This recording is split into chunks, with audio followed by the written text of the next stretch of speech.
Hey, what's going on, guys? Car Guys here, and today I'm going to talk about the all-new 2020 Ford Ranger. Now, the Ford Ranger, now I love the old ones, and I really wish that they would have still, kind of kept to the originality of the old ones. The old ones were about reliability. I mean, that's really what the old Rangers were about. But that V6 standard transmission, regular cab, they held up, they gave hardly any issues, and they're good vehicles. Now these new ones are 4-cylinder, 10-speed, extended cab disasters, I think. I mean, I don't understand the 4-cylinder turbo thing. 4-cylinder standard, yeah, I can get that. I can get behind that. But 4-cylinder turbo, really? I just don't think it'll be that reliable.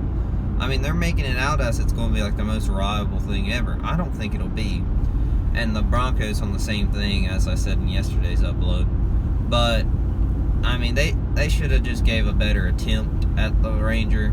I mean, if they would have came out and they said, here guys, we got this base model starting at 20 grand with a standard transmission and a 4-cylinder. Boom, that thing would sell like hotcakes. And with a regular cab, not extended. That thing would sell so good because that's pretty competitive pricing. Like the Frontier's right there with a 4-cylinder and standard. I mean, it is right there. It's in that price point. That's a really good competitive price point. But starting at $25,000, kind of a hard sell, and you could get a Toyota, and a Toyota can hold up for over 1 million miles. Toyota has proved that time and time again with their vehicles. I mean, Toyota just knows how to make reliable vehicles. Ford, yeah, they're some of them not really, but yeah, that's kind of what Ford is. They cannot, but Toyota is about all the time. You know you're gonna get 300,000 miles on that vehicle.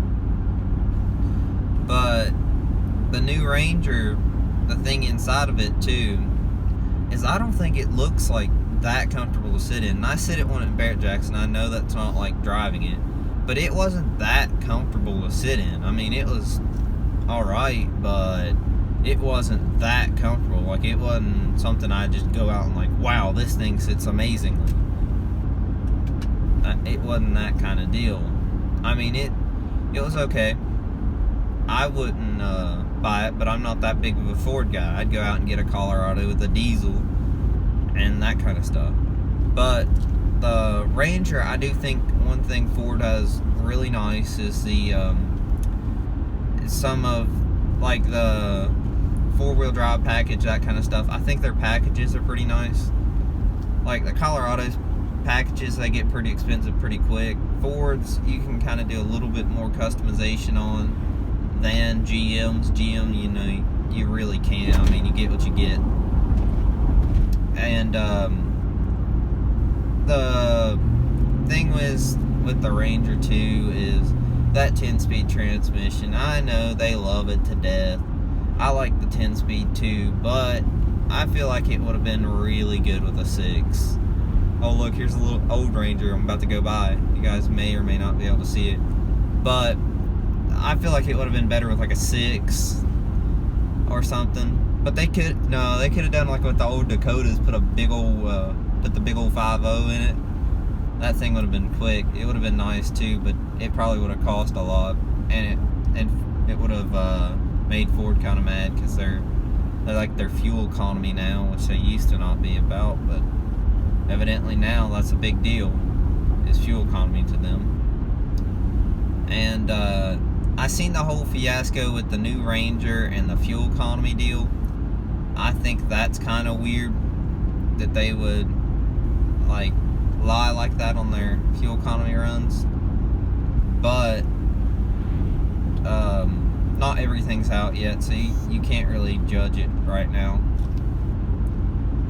So that's a lot of what I think about the Ford Ranger, and why I think it could or couldn't be successful. I mean, the bed's kind of small. I think it's not very deep. It's when I was at the one at Barrett Jackson, I mean, that bed wasn't deep as all get out. I mean, it was very, very, very, very shallow. Not as shallow as the Gladiator. The Gladiator's a joke. That bed is just there for looks. But the Ranger's bed is shallow, but not that shallow. I mean, the Gladiator's bed's just a freaking joke. If you buy that for an actual work truck, I don't know what you're doing. But that's just what I think about that. So, post what you guys think about the Ford Ranger in the comments. And I'll see you guys next video. Peace out.